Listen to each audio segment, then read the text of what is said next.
What is something stupid you did as a child?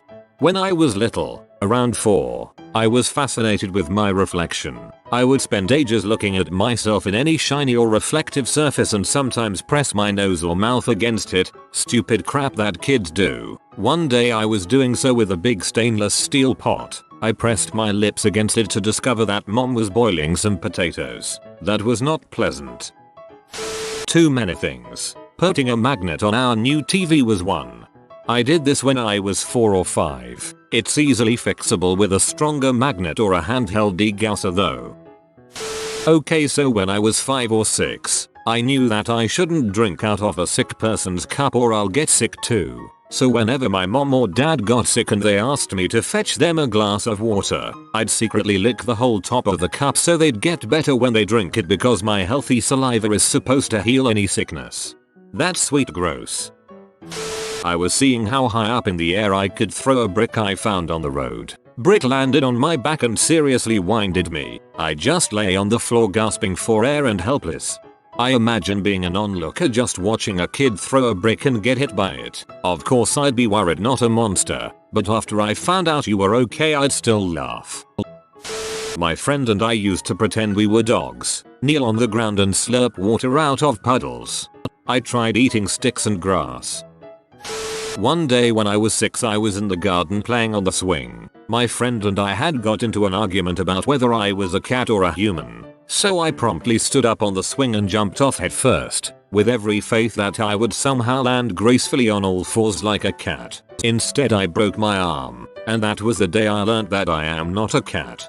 The best part is that you didn't even attempt to catch yourself. You just thought your cat instincts would just magically kick in. I was maybe 5 at the time. I thought it was stupid that you had to take off a shirt to iron it. So I grabbed the hot iron that my mom stepped away from for a second and slowly started bringing it to my chest. Then I dropped it on my foot and cut it open, burned it. That was not a fun day. Could have been worse. You could have tried to iron your pants.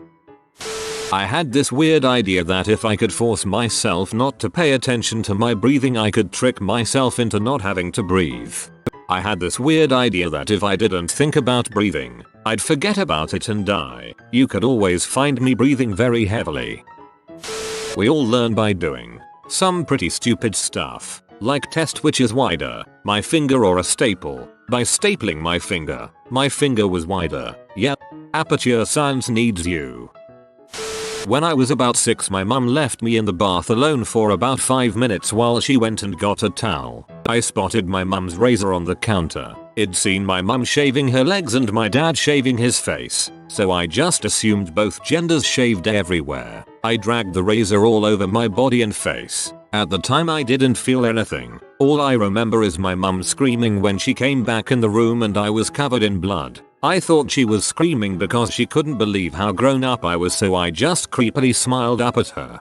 Jesus. When I was in the 1st grade we had story time at the end of every day. During one particular story time the urge to use the bathroom hit me and I put my hand up. The teacher ignored this, so I got a little frightened as the feeling was creeping on me fast. Many years later I would discover this feeling is called touching cloth, and I wiggled and strained to be noticed. The teacher simply said, "Jack, be quiet. It is story time." I couldn't even squeak out a bit in defiance. So I sat there, in misery. I knew what was coming and there was no stopping it. I sat there, surrounded by my grade 1 peers and crapped myself. I remember the hot sensation filling my pants and I remember physically rising off the ground in a weird, jaunty motion as my own fecal matter came between myself and the floor. Literally 2 minutes later the story was finished and we had to go home. My mother was waiting in the schoolyard to take me home and I kinda waddled over to her crying, and when she asked what was wrong I leaned in and quietly told her how I needed to poo but the teacher wouldn't let me go.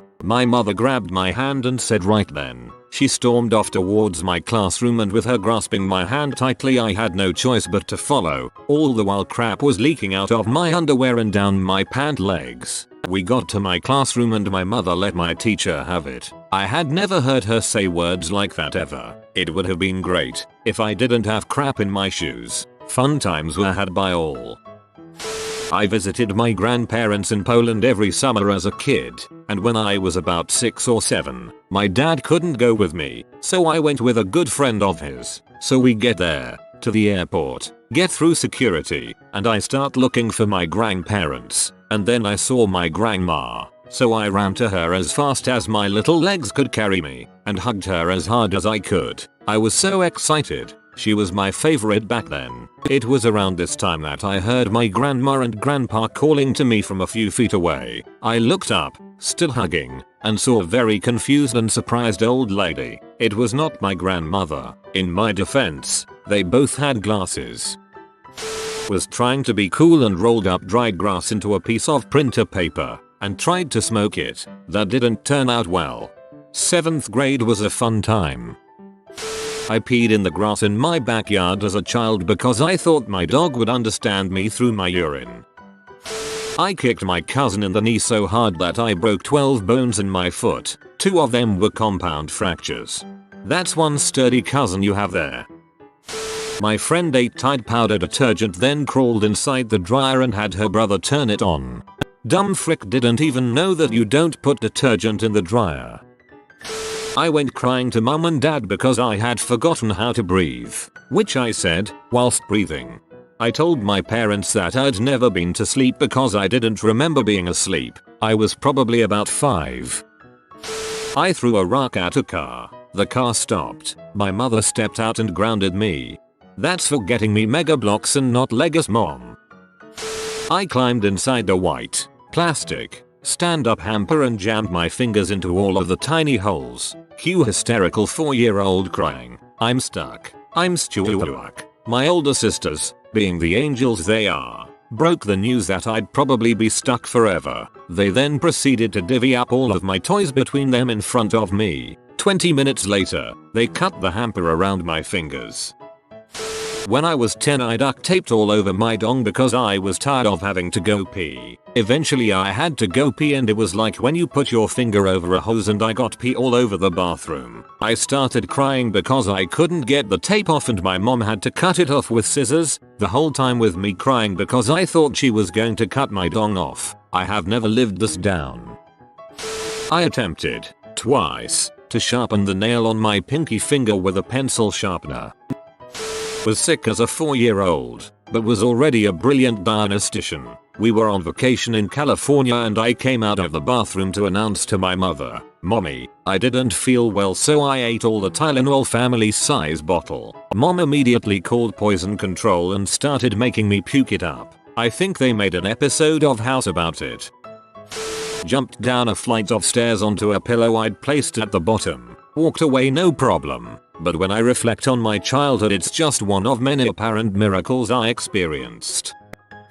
I'm sure there's lots, but the first thing that comes to mind is I put a stethoscope in my dog's ears while he was sleeping and screamed into it. I had to get stitches on my neck and the bite marks narrowly missed my eye. Still a barely noticeable scar on my neck, but thankfully the dog was alright. Don't leave stupid kids unsupervised. Wore Superman PJs and jumped off the top landing of the stairs because I thought I could fly. You're the reason that Superman costumes, pajamas and the like all have warnings on the packaging that says warning. Garment does not enable the wearer to fly. I threw mud at a girl after telling her to close her eyes once. She started crying and ran away and I felt terrible. My brothers and I stood on top of the hill of dirt, throwing clumps of mud and dirt at the girl from down the street. She started crying and ran away. I didn't feel bad because she stole my Skipper doll and straight up lied to my face about it. Called the male teacher mom. I think everyone has been called mom by a small child. Called a truck driver a honky cause I wanted him to honk his horn. I was watching Ben 10 and I kneed myself in the face while dancing to the song. I knocked myself out. I filled my dad's gas tank with water. I was just trying to be helpful. Similar story. I mixed dirt and water in an empty 2-liter bottle to make oil, which I dumped into our heating oil tank. By the 5th or 6th bottle, my dad noticed. It was hard for them to really punish the stupidity, since my whole purpose was to save our family some money. I was wondering what I tasted like, so I took quite a big bite off my arm. Apparently I was surprised it hurt. When I was about 7 I was playing in a barn filled with hay bales. I noticed there was some baling twine dangling from the ceiling. I had a genius idea and decided I wanted to bungee jump. So I proceeded to tie the loose end around my waist and then leapt off the highest bale. It worked well. Too well. And I quickly realized the mistake I'd made. I couldn't untie myself, so was left dangling in the air unable to do anything but swing and reflect upon my own dumbassery. After a while, someone found me and cut me down, but I can only imagine what it must have been like finding a child in full pinata mode like that. Tried to make a bridge across a creek by throwing down a piece of plywood so I could ride my bike across. You can guess how that ended. I once stuffed a ball bearing up my nose to prove a point. I can't remember what that point was anymore. In 6th grade, I thought I was friends with my social studies teacher. I shouted out comments, answers, jokes, whatever in class without raising my hand and I thought I was a big hit because he never told me not to. I was insufferable, I'm sure. One day he starts to tell the class that his wife is coming and they speak to the class and I interrupt with a very clever joke. You're married? What, is your wife blind or something? Ha ha ha. His face falls and he just straight up leaves the room. He comes back in after a moment and is visibly upset. Apparently he needed to collect himself because he says, as I was saying, my wife is coming in to speak with the class about the struggles of the disabled. She's blind. I've never felt like a bigger butthole. During a particularly chilly Southern California evening, I naturally feared for the comfort of our 7 goldfish. So I did the most logical thing and scooped them out of the fish tank, lined them up on my eldest sister's pillow, and tucked them in. Really, I don't know what my family was thinking. Their water was so chilly, they could have all gotten colds.